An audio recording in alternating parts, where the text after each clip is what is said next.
मालूम है दोस्त कैसे होना चाहिए? कभी तुमने महाराणा प्रताप का स्टैच्यू देखा? उनके एक हाथ में तलवार है तो पीछे ढाल है। ध्यान रखना, पीछे ढाल है, आगे तलवार है। एक बात याद रखना, सच्चे दोस्त कौन होते हैं? वो तलवार की तरह नहीं, वो ढाल की तरह होते हैं। जब तलवार चला रहा है योद्धा तो ढाल पीछे हो जाती है, लेकिन योद्धा पर जब आक्रमण होता है तो ढाल पीछे से निकल के आगे आ जाया करती है। दोस्त वही होते हैं जो ढाल के समान होते हैं। ध्यान रखना। अरे दोस्त वो नहीं होते मेरे भाई जो तस्वीरों में साथ देते हैं। दोस्त वो नहीं जो तस्वीरों में साथ देते हैं। दोस्त वो होते हैं जो तकलीफों में साथ दिया करते हैं मेरे भाई। तस्वीरों में साथ देने वाले तो बहुत दोस्त मिल जाएंगे, तकलीफों में जो साथ दे वो हकीकत में हमारा दोस्त होता है। कभी तालाब को देखना, सरोवर को, जो जिसमें मछलियां भी हैं, वो जिसमें पंछी भी आकर पानी पिया करते हैं। आते हैं ना फतेह सागर में विदेशी पंछी, जब पानी ना हो तो पानी पीने हिंदुस्तान में आ जाते हैं। कहीं विचार करना, पंछी की तरह दोस्ती मत करना कि पानी पिया और उड़ गए। ध्यान रखना, कुछ दोस्त ऐसे होते हैं जिस दिन सरोवर सूख जाता है पंछी वहां आना बंद कर देता है, देखना बंद कर देता है। मैं कहता हूं कि पक्षियों की तरह दोस्ती नहीं, दोस्ती मछली की तरह होना चाहिए। वह पानी में रहती है, और जिस दिन सरोवर सूखता है वह मछली अपने प्राण तज देती है, लेकिन सरोवर से नाता नहीं तोड़ा करती है। ध्यान रखना, अपने पानी को सूख जाए तो तड़प तड़प के प्राण खो देगी, लेकिन नाता नहीं तोड़ती है, मर जाएगी। एक जंगल में आग लग गई, धू धू करके जंगल जल रहा है, सारे जानवर भाग गए जान बचाने को। पूरे जंगल में आग लगी है, हाथी भाग गए, शेर भाग गए, भालू भाग गए, सबने जंगल छोड़ दिया। एक पंछी एक पेड़ के ऊपर बैठा है, नीचे से धू धू करके पेड़ जल रहा है। कुछ शेर और हाथियों ने कहा कि पागल हो गया पंछी, उड़ जा। आग लगी इस वृक्ष को, जलने लागे पात, और उड़ जा भोले पंछिया, पंख तुम्हारे साथ। हम बिना पंख वाले भाग रहे हैं, तू इसी पेड़ पर बैठा है, तेरे पास तो पंख है। देख तेरे पेड़ के नीचे आग लगी है, उड़ जा यहां से। उस पंछी ने कहा नहीं उड़ूंगा, मैं यहीं रहूंगा। बोले तू जल जाएगा, तू मर जाएगा।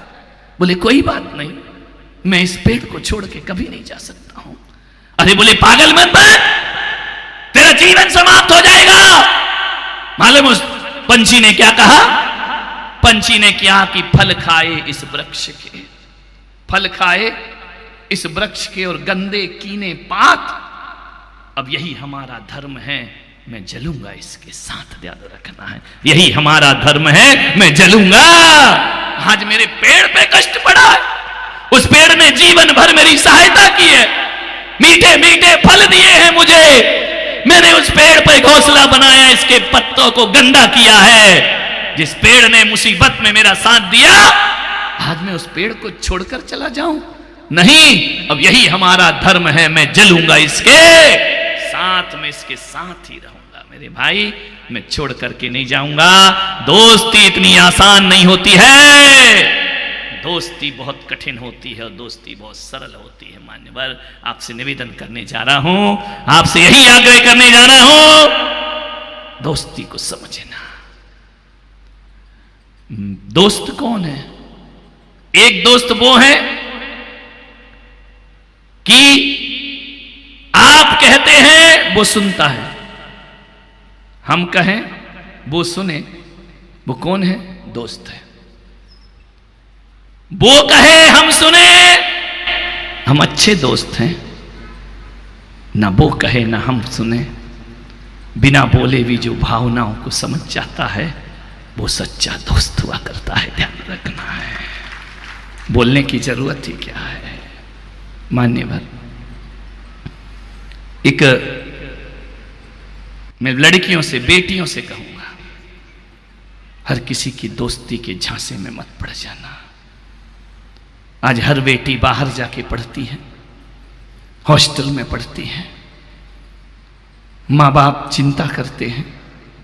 सिस्टम ऐसा बन गया है कि गांव की लड़की उदयपुर आके पढ़ना चाहती है, उदयपुर की बेटी हैदराबाद जाना चाहती है, हैदराबाद की बेंगलोर जाना चाहती है, बेंगलोर की पूना पढ़ना चाहती है, पूना की विदेश पढ़ना चाहती है। कोई अपने गांव से संतुष्ट नहीं है। मेरे भाई, मैं आपसे कहता हूं, जिन्हें हकीकत में पढ़ना है ना, वो सरकारी स्कूल में पढ़ के भी कलेक्टर बन जाया करते हैं, ध्यान रखना है। वो गांव के स्कूल में भी जीवन की ऊंचाइयां प्राप्त कर सकते हैं। ये कहां का कल्चर आ गया। लाल बहादुर शास्त्री गांव में पढ़े, अब्दुल कलाम गांव में पढ़े, मिसाइल मैन और राष्ट्रपति बन करके खड़े हो जाया करते हैं, ध्यान रखना। ये कैसी भ्रांतियां हमने पाल ली हैं। क्या उदयपुर से पढ़ने वाला जीवन की ऊंचाइयों को प्राप्त नहीं कर सकता है? क्या यहां से शिक्षा लेने वाला तमाम ऊंचाइयां नहीं पा सकता है?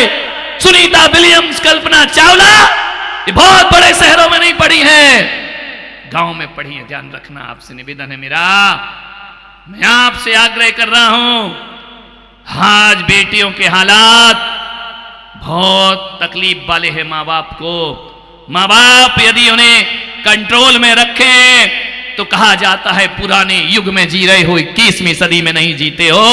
माँ बाप यदि अच्छी बातें सिखाते हैं तो वो बैकवर्ड के लोग कहलाते हैं, अनपढ़ हैं, माँ बाप कुछ नहीं जाना करते हैं।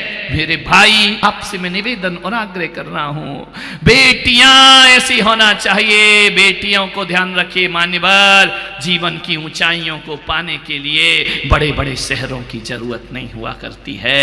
जीवन में ऊंचाइयां पाना है तो आदमी बड़े फर्नीचर और अच्छे स्कूलों से ऊंचाइयां नहीं पाता, अच्छे दिमाग और अच्छी बुद्धि से आदमी ऊंचाइयों को प्राप्त किया करता है। मैं खुद कौन से बड़े शहर में पढ़ा हूं, मैं खुद एक गांव में मैंने पढ़ाई की है। जितने भी महापुरुष हुए सब गांव में पढ़ करके आगे बढ़ा करते हैं। हम सरकारी स्कूल में पढ़ लिख करके बड़े हुए, हम एक गांव का जीवन जी करके आए। और मान्यवर, गांव में आने के बाद भी शहर के लोग हमें बड़े ध्यान से सुना करते हैं। मान्यवर, आपसे मेरा निवेदन है, आग्रह है, जीवन की ऊंचाइयों के लिए आदमी के अंदर टैलेंट होना चाहिए।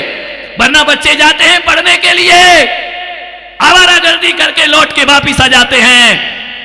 जाते तो हैं शहरों में पढ़ने, लौट कर फिर बाप की दुकान में आके बैठ जाते। तो 5 साल क्यों बर्बाद किया रे मेरे भाई, ध्यान रखना। काहे को वहां पढ़ने गए थे जब बाप की दुकान में बैठना था। मान्यवर, आपसे मेरा निवेदन है, जीवन को समझने का प्रयास करिए, जीवन को बदलने का प्रयास करिए। जीवन में हमें कहां किस मोड़ पर लाकर खड़ा कर दिया है। गांव की लड़की गांव में शादी नहीं करना चाहती है, शहर की लड़की बड़े शहर में शादी करना चाहती है। क्या होगा इस धरती का? मान्यवर, मैं आपसे निवेदन कर रहा हूं, एक आग्रह कर रहा हूं बड़ी विनम्र के साथ।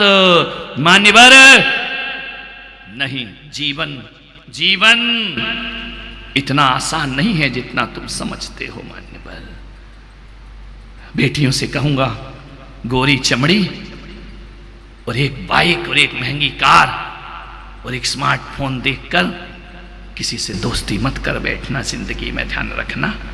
वरना दैहिक शोषण होता है और शोषण करने के बाद तुम्हें सड़कों पे फेंक दिया जाता है, ध्यान रखिए। फिर ना तुम पीहर के काम की रहती हो, ना तुम मायके के काम की, ना ससुराल से तो वो शोषण करके बाहर फेंक देता है।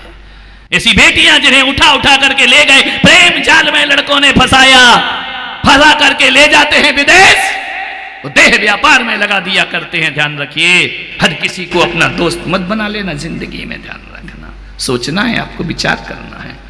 जिंदगी को इतने आसानी, इतना मत समझो सरल, जीवन बहुत कठिन है।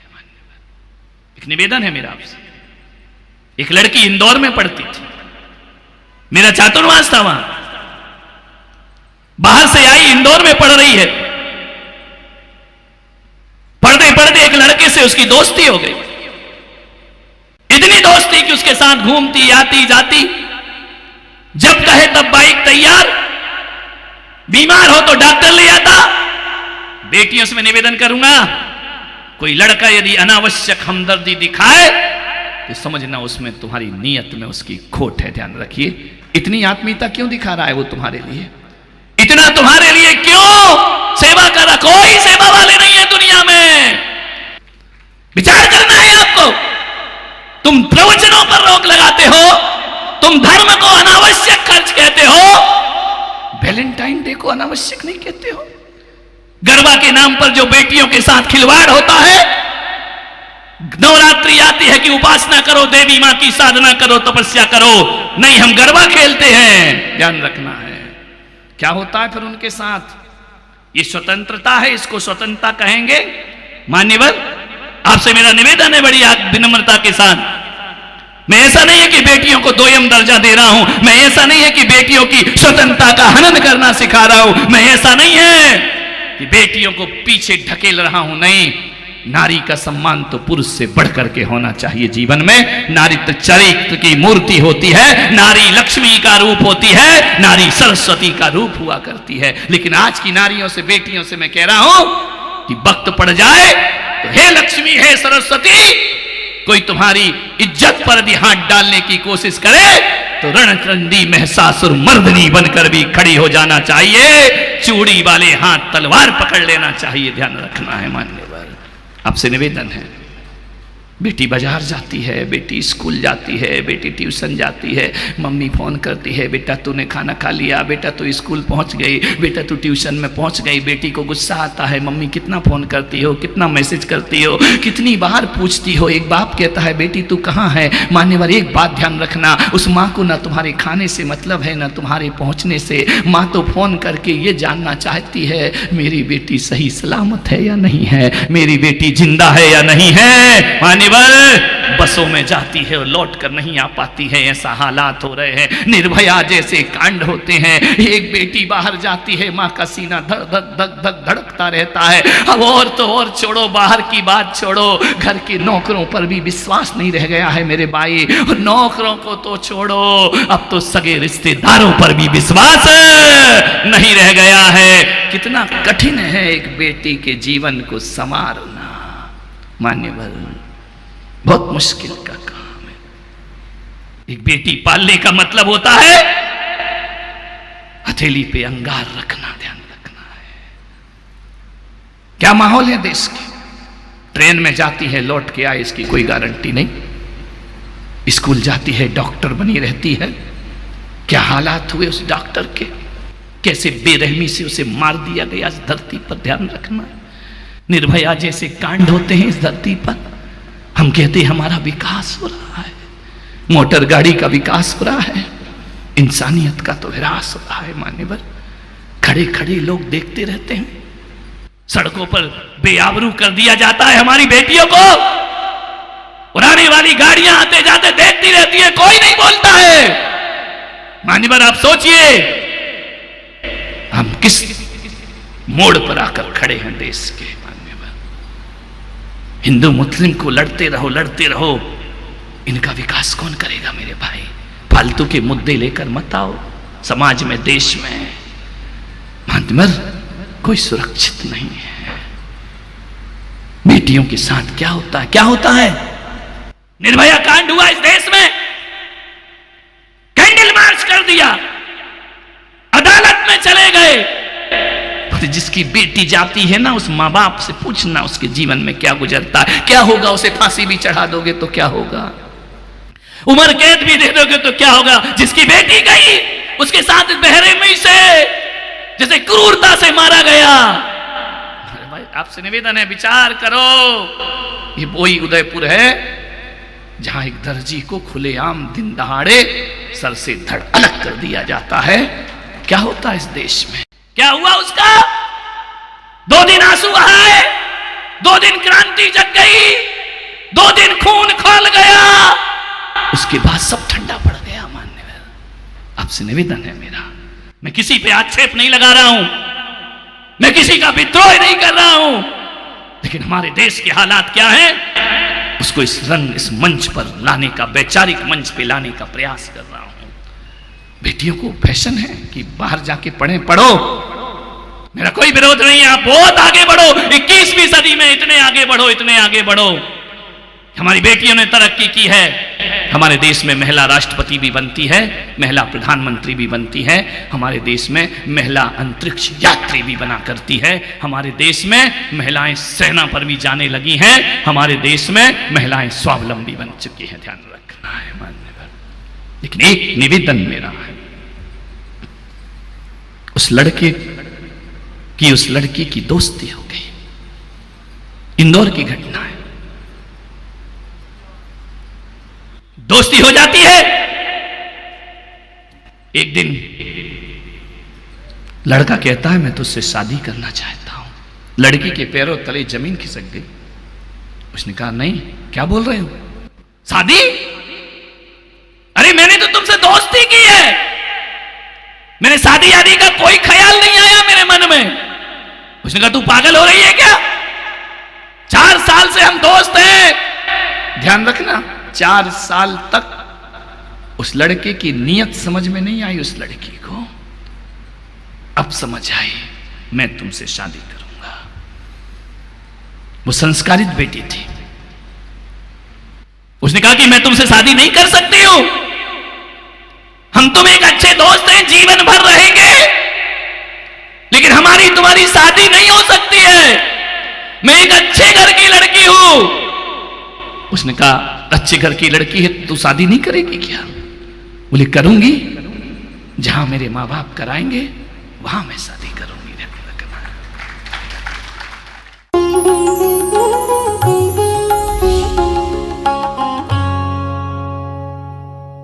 भगवान महावीर के अमर संदेश जीव दया की राह पर चलते हुए भारत गौरव राष्ट्र संत आचार्य श्री पुलक सागर जी गुरुदेव की प्रेरणा से वात्सल्य धारा ट्रस्ट द्वारा संचालित एक महाअभियान शिक्षा और सेवा समय की मांग। वात्सल्य धारा एक समाधान, मानवीयता की दुनिया में बढ़ते कदम। वात्सल्य धारा एक प्रकल्प अनेक, सुशिक्षा, सुस्वास्थ्य शिविर, औषधि वितरण, वात्सल्य धारा रुग्ण वाहिनी, अहिंसा प्रसार, माँ जिनवाड़ी संग्रहालय, जीव दया, गौ सेवा, कन्यादान, वात्सल्य धाम। सामर्थ्य अनुसार सहयोग धनराशि प्रदान कर हमसे जुड़े। बैंक खाता विवरण निम्नवत है, अथवा आप अपनी दान राशि दिए गए QR कोड को स्कैन करके हमें UPI द्वारा सीधे भेज सकते हैं। आपके द्वारा दिया गया दान आयकर की धारा ATG के अंतर्गत कर मुक्त है। पूछताछ हेतु हमें संपर्क करें 991098 7666 98109 00699।